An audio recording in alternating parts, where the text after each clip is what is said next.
This is Maha exercise 7.9ல first sum x ஐ பொறுத்து தொகையிடுக e power x into tan x plus log secant x. x ஐ பொறுத்து தொகையிடுக, so integration போட்டுக்கலாம் into ds. உங்களுக்கு e power x போட்டு இது மாதிரி ஒரு term வருதுன்னு சொன்னால் இதுக்கும் என்ன சம்மந்தம் மட்டும் நம்ம பார்க்கணும். ஸோ என்ன சம்மந்தம்னா log secant x நம்ம வகைப்படுத்தினா டிஃப்ரென்ஷியேட் பண்ணால் tan x, tan x integrate பண்ணால் log secant x. நீங்கள் இன்டகிரேஷனில் படிச்சிருப்பீங்க. Integration tan x into dx equal to log secant x plus c அப்படின்னு படிச்சிருப்பீங்க.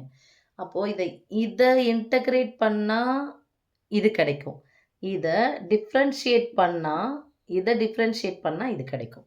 ஓகே, அப்போ ஏன் இதை சொல்லணும்னா இதுக்கு சம்மந்தம் இருக்குது. ஒன்றினுடைய வகையிடலாக இன்னொன்று எப்போ வந்திருக்கு, அதுவும் முன்னாடி e power x எப்போ வந்திருக்கோ, ஒன்றினுடைய வகையிடலாக இன்னொன்று வரும்போது, அதாவது பகுதியின் வகையிடலாக தொகுதி வந்துருச்சுன்னு சொன்னால் என்ன பேட்டர்ன் பார்த்தோம் இல்லையா, அதே மாதிரி சப்ஸ்டியூஷன் மெத்தட் அது. இப்போது இதில் e power x வந்திருந்து இது மாதிரி வந்துருந்துச்சு, நடுவில் ப்ளஸ்ஸோ மைனஸோ இருந்துச்சு அப்படின்னு சொன்னால் ஃபார்முலா என்னென்னா integration e power x of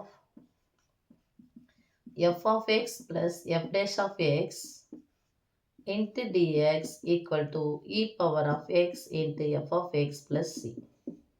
அப்போ f of x அப்படிங்கிறது யாரை வகைப்படுத்தினா f dash கிடைக்கும், f of x வகைப்படுத்தினா f dash of கிடைக்கும். அப்போ யாரை வகைப்படுத்துகிறோம், இந்த கணக்கில் இதை வகைப்படுத்தினா இது கிடைக்கும். அப்போ இதுதான் f of x நம்ம எடுக்கணும். இது யார், f dash of x, right. இப்போ போய்க்கலாம் இன்டகிரேஷன் ஃபார்முலா போட்டு நேரம் போட்டுக்கலாம். integration e power of x into tan x plus log secant x into dx equal to e power of x into இதை வகைப்படுத்தினா இது கிடைக்கும், இதை தொகைப்படுத்தினா தான் tan x இன்டகிரேட் பண்ணால் இது கிடைக்கும், log secant x டிஃப்ரென்ஷியேட் பண்ணால் இது கிடைக்கும். அப்போ இதுதான் f of x, இதை டிஃப்ரென்ஷியேட் பண்ணால் இதுதான் f dash of x. அப்போ ஃபார்முலா f of xல என்ன இருக்குது, log secant x plus c. நான் மாடு ஒன்று சேர்த்து போட்டுருக்கேன், ரைட்மா? அண்டர்ஸ்டாண்ட் ஆகும்னு நினைக்கிறேன். தேங்க்யூ.